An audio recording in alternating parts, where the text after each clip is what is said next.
Scottish Chaucerians. Who are Scottish Chaucerians? Scottish Chaucerians are the Scottish poets who came after Geoffrey Chaucer, that is in the 15th and 16th century, and who were influenced by Geoffrey Chaucer. So they followed the same spirit, style, and theme as Geoffrey Chaucer did. You can call them the imitators of Geoffrey Chaucer, like we discussed about the English Chaucerians. So they also tried to copy the style, theme, and spirit of Geoffrey Chaucer. So these Scottish poets, they were influenced very much by Geoffrey Chaucer. Now, what they did, same similar, things which you found in English Chaucerians, they did the same things there. They used dream visions, rhyme royal, allegories, satire, and rich storytelling, which is also a feature of Geoffrey Chaucer's writing. So, in a way, you can say that uh, the themes were quite common. The style was also similar, uh, and that is why they are called Chaucerians, because they tried to follow the Chaucerian style, the Chaucerian themes, the Chaucerian spirit uh, in their writings. So, obviously, they were nicknamed as Chaucerians, the Scottish Chaucerians. And why they matter? Because they, lifted the Scots language to a high literary level, and they linked medieval art to the Renaissance. So they were a kind of link between the Middle Ages or medieval ages, medieval that art, to the Renaissance. Renaissance is the most important phase which comes next, which is exactly going to follow this age.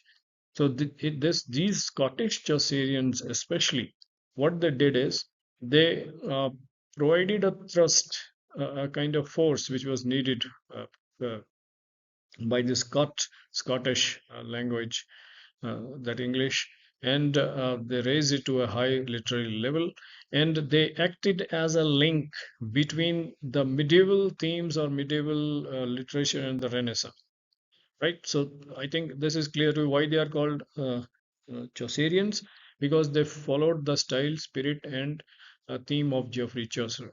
What they did, they used the same things here which the English Chaucerians did. They wrote about dream visions. They used rhyme royal, which was introduced by Geoffrey Chaucer, and they used allegory, satire, and their art of rich storytelling was quite similar to Geoffrey Chaucer. Okay. So now, first one is James I of Scotland. Is the first important Scottish Chaucerian is James I of Scotland, and his main work, the key work, is the King's Quair. The King's Quair, which is a dream vision poem, which is written in rhyme royal. So, if you understand the broad features of both the Chaucerians, English as well as Scottish, are quite similar. Both, uh, use dream visions, allegories, satire. They make use of heroic couplet and also rhyme royal. So here, James I of Scotland, he uses a dream vision in his poem. Title is King's Quair, and it is written in rhyme royal. Rhyme royal is seven-line Chaucerian stanza, which was introduced by Geoffrey Chaucer. Okay, so what he learned from Chaucer, he learned those courtly love themes, moral thought, and that elegant stanza form which you find in rhyme royal, right? And what is his role as a Scottish Chaucerian? He showed that a Scottish voice could handle refined court poetry, blended personal life with art. So that is the great contribution which James I of Scotland has made. Okay, he, uh, in a way, uh, tried to establish the Scottish language as something which is suitable for writing court poetry and also a blending of personal life with the art. So James I of Scotland. The next is Robert Henryson. Robert Henryson, his key work is The Testament of the Cresseid, Moral Fables, Orpheus, and Eurydice. Okay. So you won't be able to remember all these works, but you must remember some important famous works like the one from Thomas Hockley, John Lydgate, and the King's Quair by James I. Okay, so important works you must remember. You cannot remember every. That's why every work. That's why I told you just start making notes. Okay, uh, first you have to identify the age, identify broader historical or contemporary, literary, this historical features of the age that will give you a social background, socio-cultural or political background of the age, because then it will be easy for you to understand the entire age. Okay, like we started with the Chaucer's age. Chaucer's age was uh, there were a lot of incidents which happened, which shaped the literature of those times, like the corruption in the church, a kind of degradation in the moral life of the church, which was reflected as a satire by Geoffrey Chaucer in Geoffrey Chaucer's poetry. Okay, similarly, how English was established as a language. There are reasons for that. First was the Black Death, because of which one third of the population of England was wiped out, killed, and then it was followed by that Hundred Years' War, which was a long stretched war within the French monarchy, with the French monarchy, and because of which people they had turned bitter towards the French, and they wanted something of their own. There was a nationalistic spirit, and there was certain statute which was passed, like uh, the court language was replaced with English. So these were the features, or these were the uh, things which were happening in the background, which caused something to happen, which caused things to go in in favor of English to be set up as a language, and uh, that's how English was standardized by Geoffrey Chaucer. And then when you go to the next stage, again, we have poets who try to follow the spirit, style, and theme of Geoffrey Chaucer, but because of lack of that creative imagination, lack of originality, lack of that skill, they could not equal the status or stature of Geoffrey Chaucer. And we are discussing the Scottish Chaucerians. Amongst them, the second poet is Robert Henryson. He has written the Testament of the Cresseid. So, first of all, you must outline the features of the particular age, then its characteristics and how it affects literature, because literature is connected to man, and man is a product of environment consists of everything around you, be it physical, गर्मी है, सर्दी है, पहाड़ है, मैदान है, रेगिस्तान है. So that affects you and our culture and our lifestyle. So things will be different in plain areas as compared to hills, right? Their preoccupations, their attentions will be different from ours. So, everything affects us, be it physical environment, social, cultural, economic, political.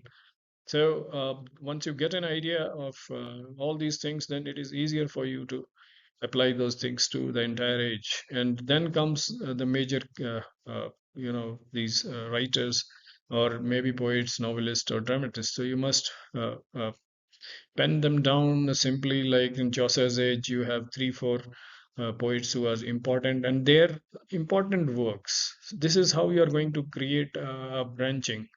Okay, and this is how you are going to get a solid foundation in English history of English literature. Otherwise, if you don't start doing this today, then what will happen? Everything will get mixed up. Uh, at the end of Elizabethan age, or at the end of 18th century, when we cover around 4 or 500 years period, then those writers will mingle up. Everything will get mixed up, and you will be quoting Chaucerian author in Elizabethan age, and Elizabethan dramatist in the 18th century. So that is why you should keep your pen and notebooks ready, and you must note down everything. Create a branch, a kind of tree. Okay. Uh, at the root of it, it is the socio-cultural environment in which a poet or a writer is born. And when you come to STEM, what are the major influences in that particular age? Then there is branching. Branching means what kind of literature is produced. Okay. Then in those branches, we have major poets, okay, or the major writers. Then they are further sub-branched into their major works, okay, and then you must go a little deeper into their works also if you are aiming to clear those competitive exams like net and JRF, etc. So the beginning is now, and if you don't pull your socks, if you don't fall into this, if you don't streamline your thoughts right now, then you will be struggling at the end. So it's as simple as that. Okay, so Chaucer, what is common between Chaucer and him is he uses gentle irony and a compassion for the flawed people, like gentle humor, which Geoffrey Chaucer had. You know, Chaucer represented the corruption or moral degradation which was there in the life of these church officials. Okay, uh, but he never, he is never so harsh about them. He accepts those people with all their follies and all their mistakes. That is what is known as gentle irony. Okay, so his role is he deepened character and ethics, and uh, that's all. We have next is William Dunbar. William Dunbar has written The Thistle and the Rose, The Goldyn Targe, Lament of the Makaris, and The Married Women and the Widow. Okay. Uh, he uses courtly allegory just like Geoffrey Chaucer. He uses high style, tries to copy the style of Geoffrey Chaucer, but with a wider range, and there is a sharp criticism, sharp satire in his works. It is not gentle humor like Geoffrey Chaucer. It becomes sharp satire. So that is how, and that is why these people, these writers, were different from Geoffrey Chaucer, and he brought brilliance and variety to the Scots poetry. Uh, okay, then next is Gavin Douglas. Gavin Douglas is major work is Eneados. It is a full Scots translation of Virgil's Aeneid and the Palace of Honor. That is another work, great work.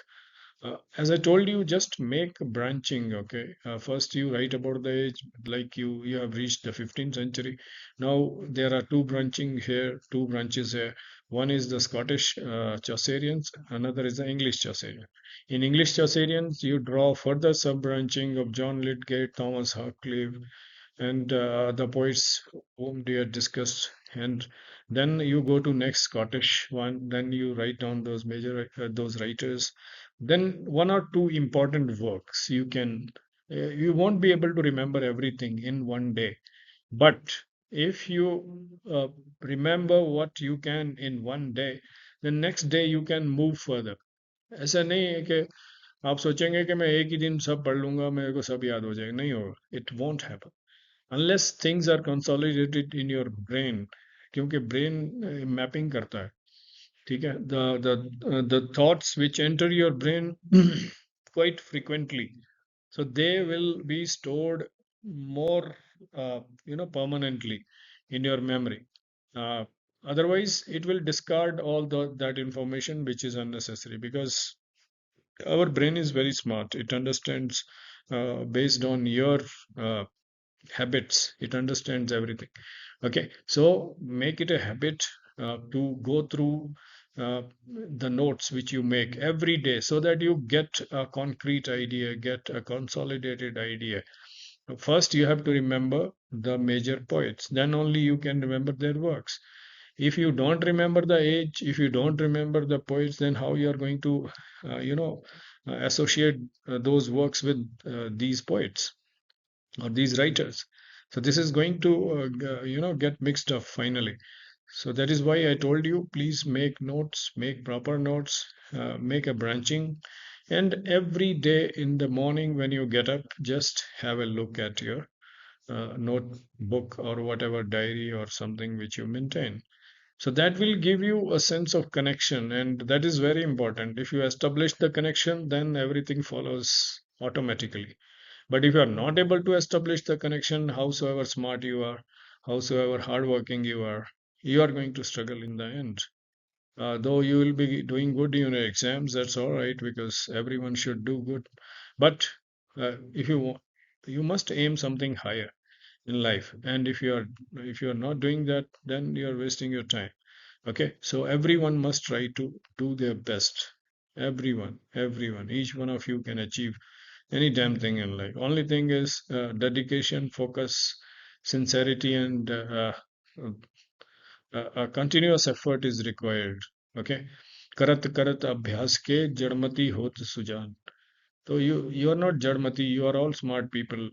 जड़मति होता है जिसकी बुद्धि जो है वो थोड़ी कम हो, जड़मति. But you are smart people, you are smart students. So you are already smart, तो you have to become smartest. Okay, आपको स्मार्ट से स्मार्टेस्ट बनना है. और ठीक है, so for that you need to have a particular plan. Then next is Sir David Lyndsay, and Lyndsay he has written the satire of the Thrie Estates, the dream, the complaint. ये जो है, this is the Middle English, Here you are seeing the spelling of three, thrie, thri. But if you read in modern English, this looks very absurd. You cannot make any sense out of it. So you have to go by the pronunciation. Thrie Estates, the dream spelling is also quite different from what you see today. The complaint, you won't be able to read it if you don't go by the sound. So this is what we are going to learn in poetry once we go to Chaucer. So he has used satire and moral purpose, and he also turned towards public reform. Okay, he spoke boldly to the church, court, and people, and he helped shape Scottish drama in the Reformation era. Okay, so this is the contribution of Sir David Lyndsay. Okay, uh,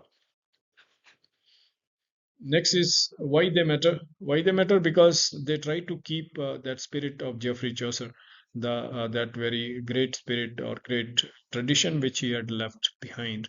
They tried their part, but though they could not, achieve the great heights or great caliber which Geoffrey Chaucer had. Uh, Geoffrey Chaucer may be an exception in that case, because everyone falls short of his stature. Everyone falls short of his achievements, be it English or the Scottish Chaucerians. But the greatest thing they did is they tried to keep that spirit alive, right? They proved that the Scot language could be used in lyrics, narratives, and epic translation and drama. So this is what they did to the Scottish language, like Geoffrey Chaucer. He set English as a standard language, and not only as a standard language, but as a language of literature also. Similarly, these Scottish Chaucerians also, they proved that the Scots language could or is useful or is suitable for various genres of literature. Okay, so they bridged the medieval forms and Renaissance learning, and they laid the foundation for the Renaissance. Renaissance, which is going to be a sweeping moment in literature, and which will make English literature immemorable in the history. So I hope you understood